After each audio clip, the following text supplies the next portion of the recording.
ចាជំរាបសួរពុកម៉ែបងប្អូនទាំងអស់គ្នាចាថ្ងៃនេះខ្ញុំមកបង្ហាញអំពីចាខ្សែនៃសុខភាពម្ដងណាចាដើម្បីឲ្យបងប្អូនចាបានដឹងចាយល់អំពីសុខភាពណានិងប្រុងប្រយ័ត្នណាចាឥឡូវយើងមើលចាតកតងជាមួយនឹងពោនៃដៃណាចាពោនៃដៃយើងមើលបរិវេណនៃដៃរបស់គាត់ណាឈាមរត់មិនស្មើទេមានកន្លែងខ្លះស្លេកចាកន្លែងខ្លះក៏ក្រហមណាចាអញ្ចឹងគឺបានន័យថានៅលើដៃគឺឈាមរត់មិនស្មើណាតែមានចាស្លេកផងក្រហមផងរដិករដប់ចាហើយបើនិយាយសរុបចាខ្សែដៃទាំងមូលមកគឺចារៀងស្លេកនឹងតែម្ដងគឺបានន័យថាអ្នកដែលមានចាសុខភាពមិនល្អទេឥឡូវយើងមកមើលលើខ្សែជីវិតណាចាខ្សែជីវិតរបស់គាត់នេះឃើញទេចាពោពេញទៅដោយកោះណាចាមកជួរនឹងសិតតែកោះទាំងអស់ខ្សែខួរក្បាលរបស់គាត់ក៏ចាបរិវេណនេះគឺកោះចាដាច់ទទួលរងការខូចខាតរីឯខ្សែបេះដូងណាចាខ្សែបេះដូងក៏ដូចគ្នាណាចាដាច់នឹងជួបកោះច្រើនចាមើលគេហៅថាអាចថាមិនអាចមើលគុណភាពនៃខ្សែបេះដូងនឹងបានតែម្ដងណាចាលើដំណើរជីវិតរបស់យើងម្នាក់ៗខ្ញុំសូមបញ្ជាក់ថាចាខ្សែគោលទាំង3លើចាដំណើរជីវិតនេះគឺសំខាន់ណាស់ទី1ខ្សែជីវិតទី2គឺខ្សែខួរក្បាលចាទី3គឺខ្សែបេះដូង3នេះបើសិនជាគុណភាពខ្សែអត់ល្អដូចជាដៃគាត់បែបនេះហើយគឺចាអត់សង្ឃឹមថាថ្ងៃអនាគតនឹងចាខ្លាចជាអ្នកមានបានទេដោយសារអីចា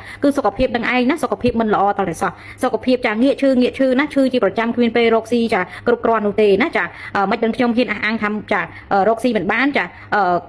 មិនកើតជាអ្នកមានបានចាឥឡូវចាយើងមកមើលខ្សែនេះមួយទៀតណាចាខ្សែនេះគឺគេហៅថាខ្សែចំណាយគឺកាត់ចូលទៅប្រឡោះខ្ជានឹងតែម្ដងរវាងប្រឡោះដៃរវាងតួប្រខុសនិងតួសៅគេហៅប្រឡោះខ្ជាណាចាប្រឡោះខ្ជានេះចាបើមានខ្សែឆ្លងកាត់ចូលប្រឡោះហ្នឹងហើយមានន័យថាគឺជាខ្សែនេះចំណាយណាចំណាយនោះចំណាយទៅលើអីយើងមើលណាចាកន្លែងខ្ញុំគូរវងគឺសិតតែកោះណាចាបានន័យថាចំណាយទៅលើជំងឺនឹងឯងចាមានទ្រព្យប៉ុណ្ណាក៏ដោយក៏លក់មើលជំងឺណាចាមានលុយប៉ុណ្ណាក៏ដោយក៏មើលជំងឺអស់ដែលធ្វើឲ្យមានកោះនៅលើខ្សែវាសនានៅលើទួលសៅរីឯខ្សែជីវិតនេះផងដែរណាចាចុងនៃខ្សែជីវិតរបស់គាត់ក៏មានកោះថែមទៅទៀតអញ្ចឹងដូចខ្ញុំធ្លាប់បានបញ្ជាក់ដែរកោះនៅចុងខ្សែជីវិតមានន័យថាអ្នកនឹងរស់ស៊ីមានបានពីក្មេងប៉ុណ្ណាក៏ដោយចាស់ទៅគឺមានហេតុឲ្យលុយកាក់ឬក៏ទ្រព្យសម្បត្តិបាត់បង់ម្ដងតិចរហូតដល់ក្រលំបាកណាចាហ្នឹងដូចដៃគាត់អញ្ចឹងគឺគាត់មានក្រនឹងរឿងអីទេគឺក្រនឹងរឿងចាលក់ទៅមើលជំងឺនឹងឯងណាចាអញ្ចឹងសួរថាមានវិធីកែឬអត់ណាអានោះគ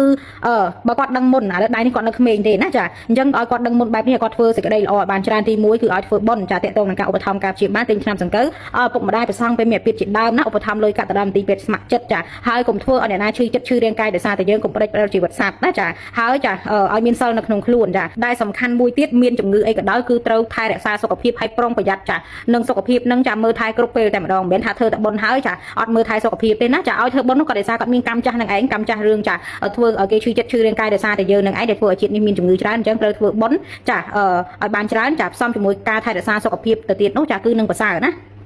ចាជំរាបសួរពុកម៉ែបងប្អូនទាំងអស់គ្នាចាថ្ងៃនេះខ្ញុំមកបង្ហាញអំពីខ្សែមួយគេហៅថាខ្សែសងផលកម្មចាស់ចាអញ្ចឹងខ្សែសងផលកម្មចាស់មើលគេមើលបរិវេណនេះណាគឺបរិវេណនៃខ្សែជីវិតចាវានៅចាតែលើខ្សែជីវិតតែប៉ុណ្ណោះណាចាគឺវាមានទម្រង់បែបនេះណាបរិវេណនៃខ្ញុំគូសនេះណាចានេះគឺមានខ្សែមួយដែលកាត់ធ្លាក់ចុះអំពីខ្សែជីវិតបែបនេះណាចានេះនៅលើដៃរបស់គាត់គឺមានច្រើនកន្លែងគូសំណា4កន្លែងណាទាំងអស់ណាចាអញ្ចឹងខ្សែទាំងអស់នេះហើយដែលកាត់ធ្លាក់ចុះពីខ្សែជីវិតបែបនេះគេហៅថាខ្សែសងផលកម្មចាស់ណាចាសម្រាប់ខ្សែសងផលកម្មចាស់នេះដែរបើសិនជាវាចាមានប្រវែងវែងចានោះចាសម្រាប់កម្រិតនៃការឲ្យផលក៏វាច្រើនដូចគ្នាដែរណាដូចខ្សែចុងក្រោយរបស់គាត់នេះវែងចាអញ្ចឹងបានន័យថាឥទ្ធិពលរបស់វាគឺវាខ្លាំងឯខ្ញុំគូខ្សែជីវិតឲ្យកុំឲ្យថាមើលមិនឃើញខ្សែជីវិតណានេះខ្សែជីវិតណាហើយចាខ្សែហ្នឹងវាមានទម្រង់កាត់ធ្លាក់ចុះបែបហ្នឹងអញ្ចឹងអ្នកទាំងឡាយណាដែលមានខ្សែបែបនេះសម្បូរកាន់តែច្រើនគឺសិតតែមានផលកម្មចាស់ច្រើនដែលត្រូវសងគេអញ្ចឹងសងគេទៅលើរឿងអីគឺនឹងមានរឿង4យ៉ាងណាចារឿងទី1គឺចានឹងធ្លាក់ខ្លួនឈឺជាទម្ងន់ចាឈឺហ្នឹងបានន័យថាឈឺធ្ងន់ណាមិនឈឺស្រាលទេធ្លាក់ខ្លួនឈឺជាទម្ងន់ទី2ចាខាត់បងទ្រព្យសម្បត្តិលុយកាក់ដោយប្រការផ្សេងចាទី3អាចនឹងបែកបាក់គ្រួសារមនុស្សជាទីស្រឡាញ់ចិត្តស្និទ្ធចាទី4អាចនឹងផ្លាស់ប្ដូរការងារឬក៏មុខរបរចាណាចាអញ្ចឹង4ហ្នឹងគឺនឹងត្រូវជួបចា3 2 1ចាឬក៏ទាំង4ចាស្រាលឬក៏ធ្ងន់អាស្រ័យលើកម្លាំងកម្មរបស់មនុស្សម្នាក់មិនមែនបានន័យថាជួបទាំង4តែហ្មងទេអ្នកខ្លះគាត់មិនជួប4ទេជួប2ជួប3ចាណាចាគ្រាន់តែស្រាលឬក៏ធ្ងន់អាស្រ័យលើកម្លាំងកម្មម្នាក់គ្រាន់តែឲ្យប្រយ័ត្ន4យ៉ាងហ្នឹងណាដែលអាចនឹងត្រូវជួបណាប៉ុន្តែយើងមើលដៃនេះគាត់មានខ្សែឃុំក្រងរបស់គាត់ដែរណានេះត្រង់នេះណាដែលខ្សែជីវិតបែបនេះចេញពីខ្សែជីវិតឲ្យមកត្រឹមនេះអញ្ចឹងមានន័យថាខ្សែចាក់ដែលត្រឹមខ្ញុំអូសនេះគឺមានន័យថាមានខ្សែចាក់មកឃុំក្រងលើខ្សែចាក់ហ្នឹងមានន័យថាគឺខ្សែជីវិតគាត់នៅត្រង់អាយុដែលជួបខ្សែចាក់ទាំងអស់ហ្នឹងចាដរាបណានៅជួបជាមួយនឹងខ្សែឃុំក្រងមកបែបនេះបានន័យថាទោះបីជាគាត់ឈឺក៏ឈឺបានន័យថារហ័សនឹងជាធ្ងន់ដែរតែនឹងជាឬក៏ជួបបញ្ហាក្នុង4យ៉ាងនឹងដែរប៉ុន្តែវាអត់ធ្ងន់ណាវាអាចថាដោះស្រាយទៅបានចឹងណាចាព្រោះមានខ្សែបនចាស់មកជួយឃុំក្រងរីឯខ្សែឃុំក្រងទី2ដែលខ្សែជីវិតវែងបែបនេះដៃគាត់មានតែខ្ញុំគូឲ្យមើលដើម្បីចាប់បន្ថែមឲ្យបងប្អូនណាបើមានខ្សែចាជាមួយនឹងខ្សែជីវិតវែងបែបនេះគេហៅថាខ្សែឃុំក្រងជីវិតវិញណាចាខ្សែឃុំក្រងជីវិតបែបនេះណាចាអ្នកនឹង เปรียบโดยจีเฮาท่า